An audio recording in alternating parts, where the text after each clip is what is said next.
Hello, I'm Bob Challoner, the President and CEO of Southampton Hospital, and I'd like to welcome you to another edition of Focus on Southampton Hospital, your monthly program about the services, the people, and the events at your community hospital. Today we have a program welcoming a member of our medical staff and clinical staff, a little different than what most people think of. We think of physicians, nurse practitioners. Today we have a doctor of speech and language pathology who's a member of our staff here at the hospital, Dr. John Amato, and he'll be talking about the various programs we have available in language, swallowing, and other speech problems, an important part of healthcare. So welcome, Dr. Amato, for joining us today. Thank you very much for having me. And I'd like you to tell me a little bit, let's first of all about yourself. Talk about your degrees and your training. What does it take to become a speech and language pathologist? Well, ultimately, it takes a master's degree in speech-language pathology. Okay.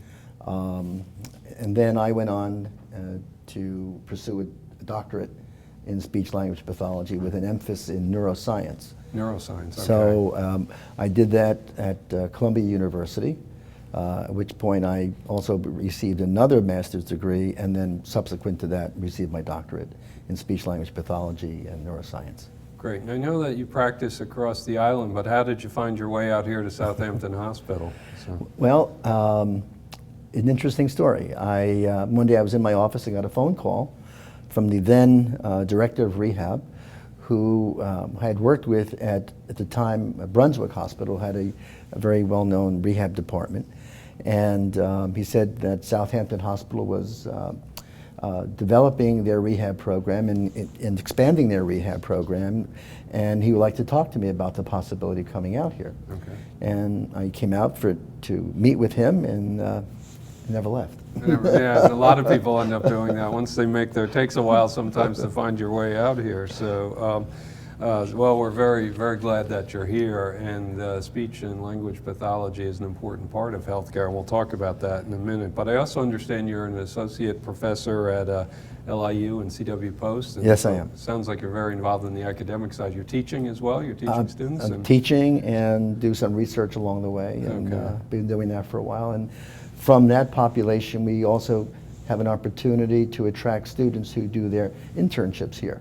Okay, so great. It helps us to bring up other people out to do some more training, and sometimes we have the opportunity of enlisting their support when we have a need for someone on our staff.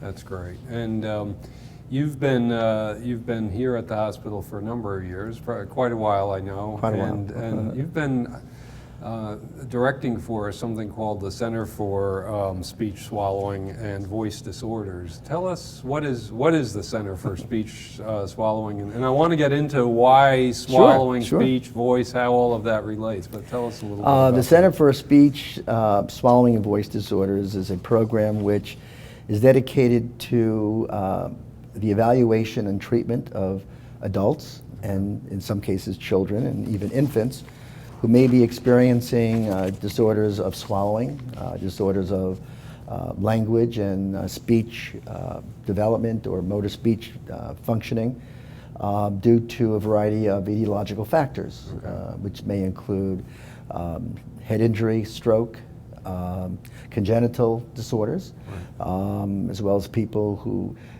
come to the hospital because of severe respiratory insufficiency and have problems with swallowing.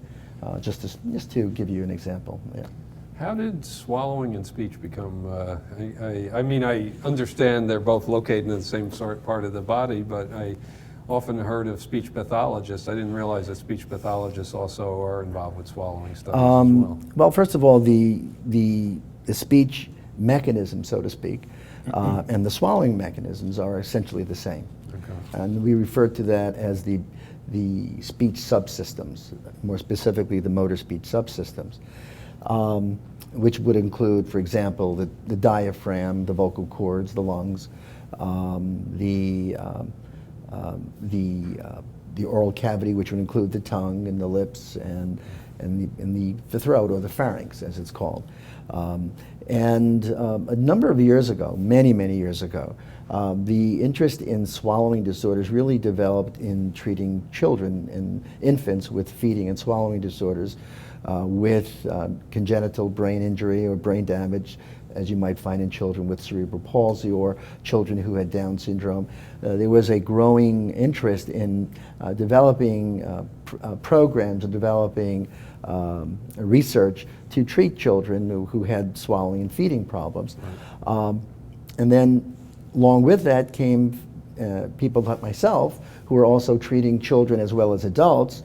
And at the time I was working at another hospital and would see a number of adults who had varying degrees and varying severity of swallowing problems, and I began to use some of those techniques, employed some of those techniques with adults, as did many of my colleagues. Right. And of course the field of dysphagia, as it is called now, dysphagia being a swallowing disorder. Dysphagia? Dysphagia okay. began to grow. Right. And now the treatment of adults as well as children, but more specifically adults for the sake of this discussion right now, is probably the primary reason for treating someone who comes into the hospital as an inpatient, goes into the emergency room or is admitted to the hospital, who may have had a stroke, or again respiratory insufficiency, etc., or has an exacerbation of a neuromuscular disease process, may have some Parkinson's symptoms or MS, etc.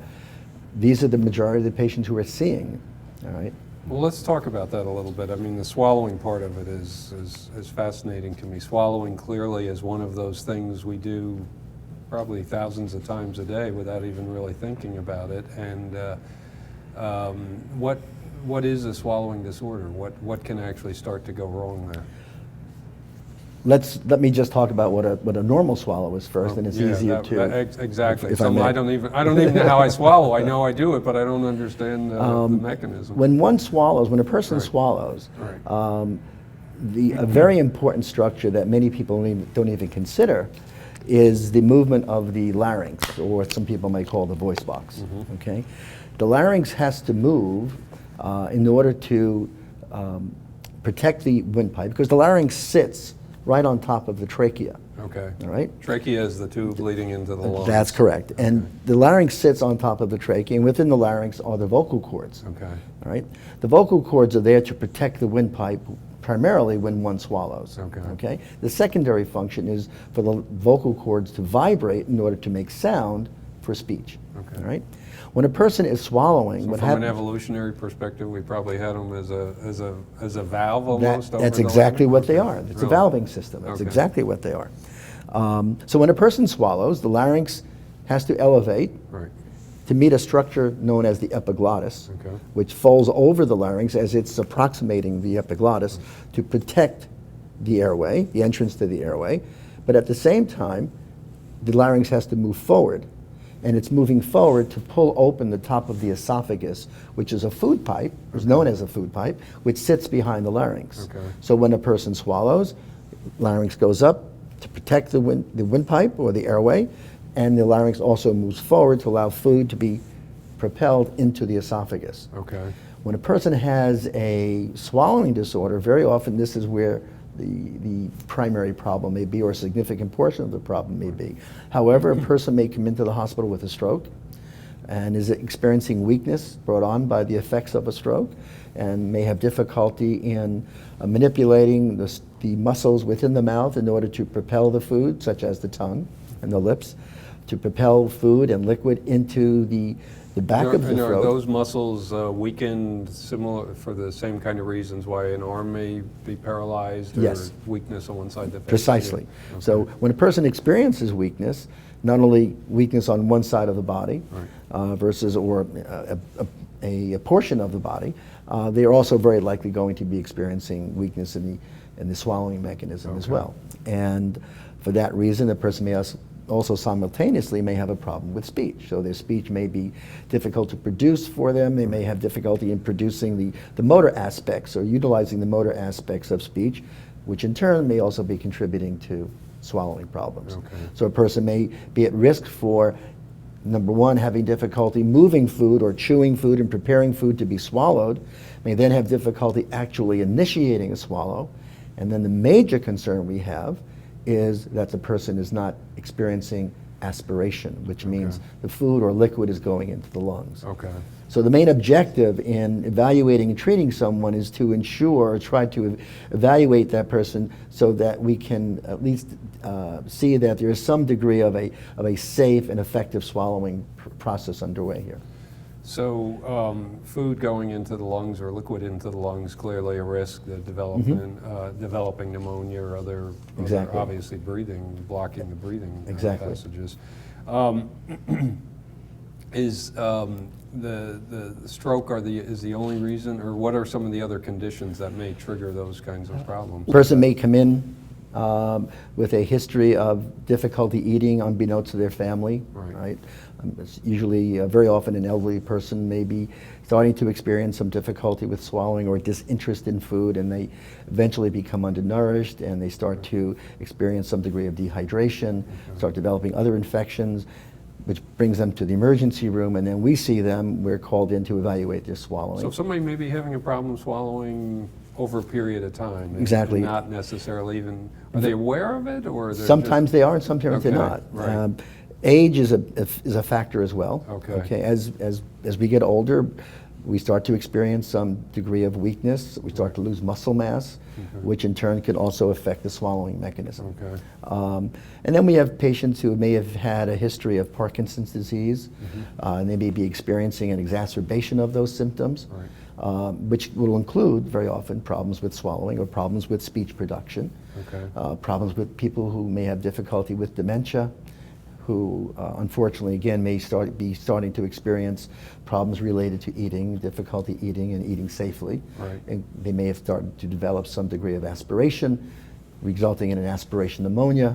And those patients are diagnosed when they come in, and then we start evaluating them and setting them up on a therapy program. Okay, now let's talk a little bit about that, the evaluation. How do you evaluate if somebody's having a problem swallowing? It must be more than just looking at them and saying, especially if they've been having a problem ongoing and they're not necessarily even aware of it. One of the first things we look for is, of course, the person's level of attention, their ability to communicate, if possible. We look for their overall, what we call postural stability. Are they able to sit up? Are they able to keep their head erect? Because when a person is not sitting adequately, if their posture isn't adequate, that can contribute to a swallowing problem as well, because the diaphragm has to move, and if there is difficulty with the diaphragm or something that's interfering with the movement of the diaphragm, then the person can very likely begin to experience a problem with coordinating respiration or breathing with swallowing. And that can often be a main contributing factor to a person's difficulty with eating safely. So you do have you observe whether or not they're attentive and whether or not they seem to be aware. It seems like there's a lot of coordination of little things that have to happen. We also, of course, do an examination, and we examine their mouth. We examine what's called the oral facial area to assess for any weakness within the oral cavity.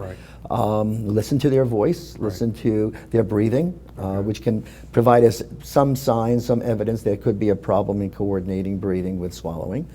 You can hear it in the voice? We can hear it in the voice, or we use a stethoscope. We place the stethoscope on the neck, we listen to the airway to see if there's any difficulty with the vocal cords, listening for something that may be indicative of an obstruction in the airway.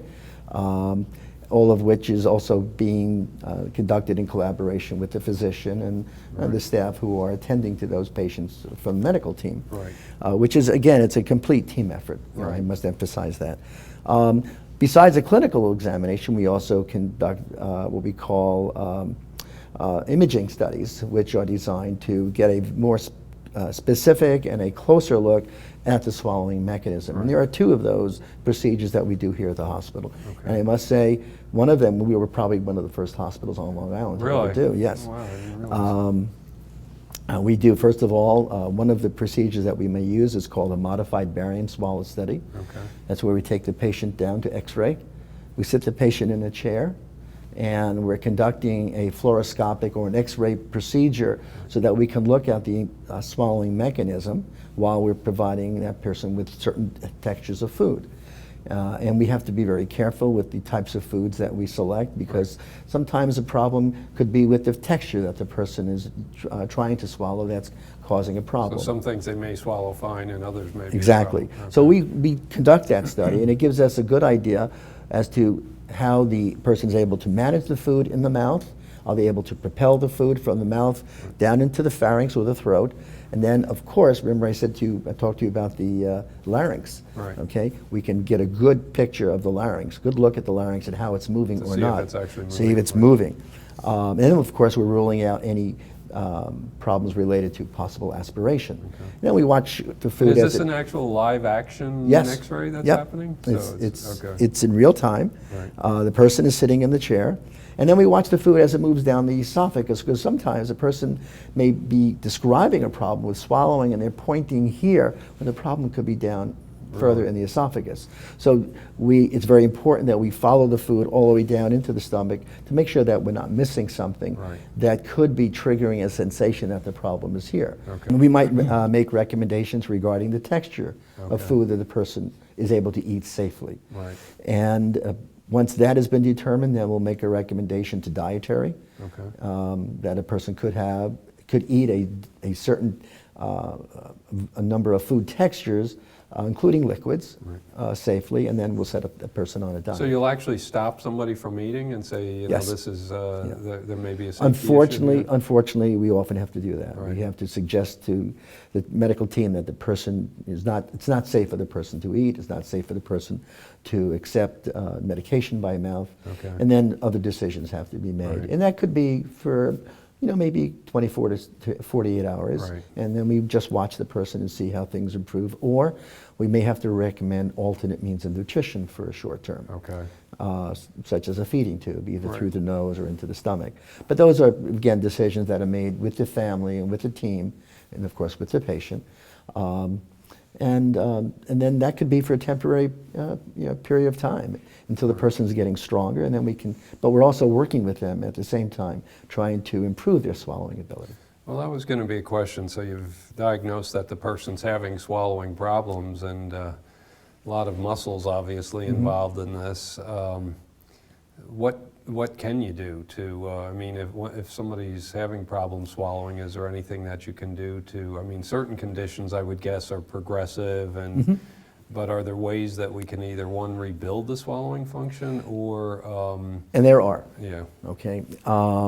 If I may, can I go back to that other imaging study, which is a very important imaging study that we do here at the hospital and have been doing for a while, and that's called flexible endoscopic examination of swallowing. Okay. Short, FEES procedure. FEES. Okay. That is a very important diagnostic study, because it enables us to do a more objective assessment of swallowing at bedside. So we can bring the equipment to bedside. This is very important for a patient who may be in the intensive care unit, a person who may be on a ventilator, and who, for whatever reason, is not able to leave the unit. We can bring the equipment right to bedside. This is a procedure where we pass an endoscope through the nose, position the endoscope above the vocal cords, and at the same time I have a person feeding the patient, and I can actually see where the food is going. Okay, and an endoscope, just for lay people, is a tiny little camera on a tube, basically. Exactly. Right? Yeah. And it uses fiber optics to project the image to a lens, which then goes onto a screen. Okay. And we could all watch it, and if you can see the anatomy, we can see if there's anything else of importance within that area that needs to be considered either by the medical team or specifically by us. Right. Getting back to your other question about what can we do, there are a number of things we can do. Just by changing food texture. Okay. You can make a difference with a person swallowing and not being able to swallow, or not being able to swallow and swallowing. Right. Changing the food texture, changing a liquid texture. Very often, as odd as it may sound to many people, thin liquids can often be a problem for many patients. I was just going to ask that, because I know in some cases in the hospital we thicken liquids up, which seems to me almost counterintuitive. So. And the reason for that is because a thin liquid doesn't have much sensory value to it. Okay. You don't really feel a thin liquid very much. Right. It doesn't have much texture to it. And it also can move very quickly, Right. which could be a problem, because if a person has weakness already, has diminished sensory function, let's say from a stroke, the thin liquid can move directly into the airway and the person could aspirate. Okay. All right. Just by thickening the liquid, we can make a difference between a person being able to swallow a liquid or not. Really? Okay. And by Because they're able to sense where it is. exactly, Right. because the thicker liquid has more sensory value, meaning more texture to it. It goes slower. Okay. The person can be better prepared, Right. prepare themselves better to swallow that liquid. Interesting. Just by changing position, by moving the head forward may help to protect the airway. Okay. Or moving the head, turning the head from one side to the other. Right. Because when a person has a stroke, they may experience weakness on one side. And what happens is that one side is weaker, but it also has weaker with regard to muscles, but also regard to sensory awareness. Okay. So by just turning the head towards the weaker side, encourages food to go down the stronger side, so to speak. Right. Stronger as far as muscles are concerned, Right. stronger as far as sensory Okay. awareness is concerned. And we can make a difference in swallowing there. So the stroke patients not only lost muscle function, but it's just the sense of what's in the mouth and the throat. So. And these are not just, again, stroke patients. It could be a person who may have developed weakness over time because of malnutrition or insufficient nutrition, because the person may have Parkinson's disease, anything neuromuscular, anything neurological that could impact muscle function can certainly impact swallowing. The stroke or the swallowing function as well. Children, you mentioned congenital disorders sometimes with children. There are children that just have trouble swallowing, I guess? We often get referrals for children who are experiencing speech, language, and swallowing or oral feeding difficulties. Right. We have a number of children who we've seen who are referred by pediatricians because the child is having difficulty developing, Right. Gaining weight because they're having difficulty eating. And that could be because of some congenital weakness, could be because of a congenital neurological disorder. We've seen children with cerebral palsy, we see children with Down syndrome. Right. And with those disorders, a child may have difficulty. It's not uncommon for a child to have difficulty with muscle weakness. And so we have to work with parents in helping them to learn how to feed their child more effectively and safely. Can you actually teach people? It sounds like there's some people who have lost the ability to swallow for whatever reason. Can you actually teach people how to re-swallow, or is there an ability to relearn or regain that capability? Yes, you can. And what you're doing is exactly what you said. You're helping a person to relearn or to recapture the ability to swallow, which is often a reflex. Right. Okay, something that comes naturally. Right. But when a person is experiencing a disorder that may impact on their cognitive function as well as their motor function, the ability to swallow is often compromised significantly. Yeah. We can work with that person in developing the reflexive act of swallowing, and at the same time, as the person is in developing the swallowing function again, the more they do that, the better it gets. Wow. Okay. It's fascinating. It's one of those things I just, every time I drink a glass of water, I'm going to think about what I'm doing. Actually, it's one of those things I don't want to think about it too much, probably. I'd like to keep it in the reflex. So I'd like to change topics a little bit and talk about speech and language disorders, which is another major part of what you do here.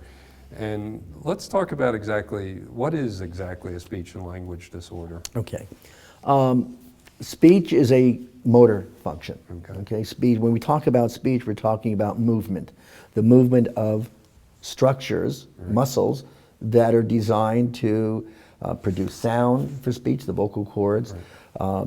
Muscles that are designed to, or structures that are designed to modify how sounds are produced, which helps us to produce vowel sounds and consonant sounds, etc. And we often see people who, if it's an adult who's had a stroke, their ability to use those muscles again for speech production may have been compromised.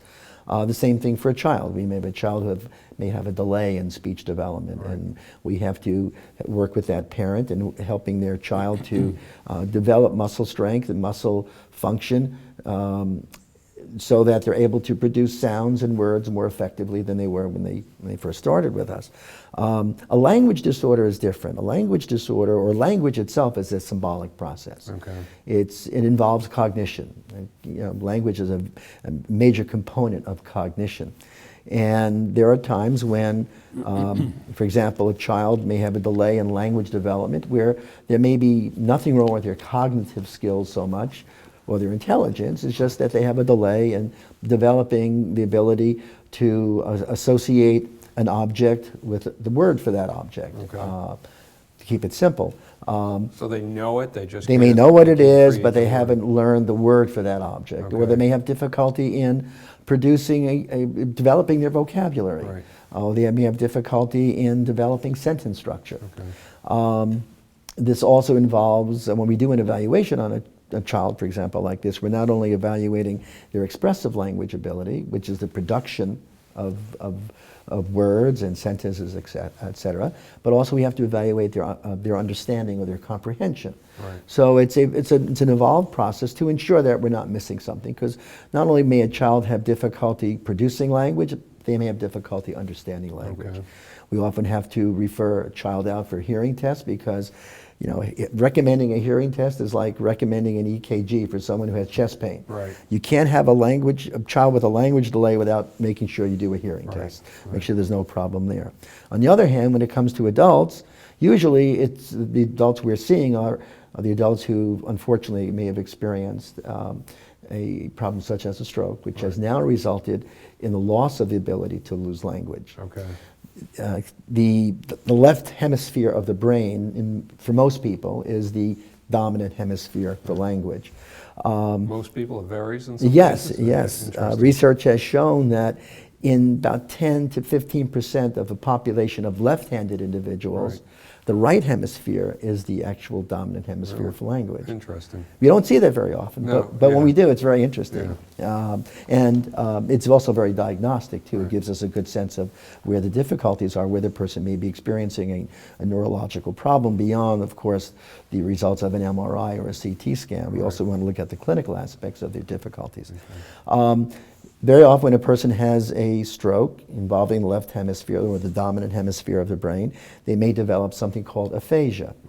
Okay? Aphasia is the inability to use language. Some people refer to it as the loss of language, but it also involves the cognitive processes that support language. Right. So they may have difficulty with memory, they may have difficulty with attention. It's a very frustrating and debilitating disorder that would think so. many individuals who have left hemisphere strokes may develop. And a person could have an expressive aphasia, meaning they have difficulty using language, or they may have a receptive aphasia, meaning they have difficulty understanding language, or they could have both. They could have a mixed aphasia. And the voice part of it is somewhat different voices. It sounds more the physical aspect to it versus the speech. Well, within the department, Right. we often see people with voice disorders, Okay. specifically for voice disorders. This is an extremely interesting area. This is in this situation, we're likely to see someone who may be a teacher, someone who may be a coach, an actor, Right. a lawyer, someone who uses their voice professionally. Right. All right. It could be a young woman who's a cheerleader, who's Right. out there screaming, Right. or a young man who is out there on the athletic field and is yelling and shouting and using the voice in such a way as it's causing damage or trauma to the vocal cords. Right. Those patients will come to us with diagnosis of perhaps nodules or polyps on the vocal cords. And we work with those patients in restoring vocal function. Right. You know, a major component of voice therapy, of course, is hygiene. Right. So they don't, go back to where they were using their voice before. Hygiene Meaning vocal hygiene, excuse Okay, me. vocal. Being able to use Not keeping their vocal cords clean. No, well, that's important too. Yeah, okay. Smoking, for Right. example, is a major no-no. Okay, right, it's a okay. major contributing factor to voice disorders. Right, voice So again, vocal hygiene means being able to maintain a healthy voice, which means staying away from smoking, staying away from environments where there is smoke or other pollutants in the air. Right. Of course, avoiding anything that could be contributing to trauma of the vocal cords, such as shouting and yelling. Coughing is another major concern for people with voice disorders. Often we see people who have had excessive coughing episodes. We've had patients who've come in for voice therapy who have experienced hemorrhaging of their vocal cords. From coughing? From coughing. Wow. Or someone who's developed ulcers on the vocal cords. Wow. Again, from abuse, meaning shouting and yelling, and again, add to that coughing. And then, of course, we have the patients with more severe disorders, Right. that being a person who comes in with a history of head and neck cancer. Wow. Okay, and we have a program for those patients as well, where those patients will often come in with problems with their voice, but they also have severe swallowing problems as well, as a result of radiation. Okay. Okay, we'll see those patients who come in for a swallowing disorder, but again, they also have a voice disorder. So we end up treating both of them, but the primary objective might be to treat the swallowing problem first, because the person is not swallowing. They may come in with a feeding tube because they've had a history of surgery and or radiation, and it's the effects of the radiation that will impact that larynx again, resulting in fibrotic tissue forming around the larynx, preventing it from moving the way it should. Thus, the person can't swallow. Well, we're just about out of time, unfortunately, and I'm fascinated with the number of different components, and it sounds like the most important thing is understanding exactly what may be at the base of what the problem is that the person is experiencing. So there's so many different little things that go into the speech, not so little things, lots of things that go into speech and swallowing, and really understanding what may be going wrong. And I have one last question. I know that you are treating patients both inpatient and outpatient, and you're available here on the East End, Yes. right, Dr. Amato? And we'll be talking about that in a second. And you see children and adults, some as young as infants, I know. Yes, we do. We have Okay. a very good staff here of speech pathologists who have experience in working with children as well as working with adults. All right, great, excellent. Well, thank you very, very much for being with us today. You've done a wonderful job. Thank you for having me. I'm glad you found your way out to the East End. Well, hopefully we'll keep you out here for a long time. Thank you. And if any of you would like to make an appointment for a consultation and an initial evaluation with Dr. John Amato, he sees patients at Southampton Hospital. His office number is 631-849-6499. And once again, I'd like to thank all of you for watching us today. Hopefully you learned something about speech, swallowing, and voice. I'd like to thank our friends at CTV for producing our show, as always, and showing it in our Southampton communities, and our friends at LTV for airing our program in our East Hampton communities. Thank you all. If you have any questions, need help navigating the healthcare system here in the East End, or have an idea for a show that you'd like to learn something about concerning healthcare, please call my office at 631-726-8555. Thank you, and good health, everyone.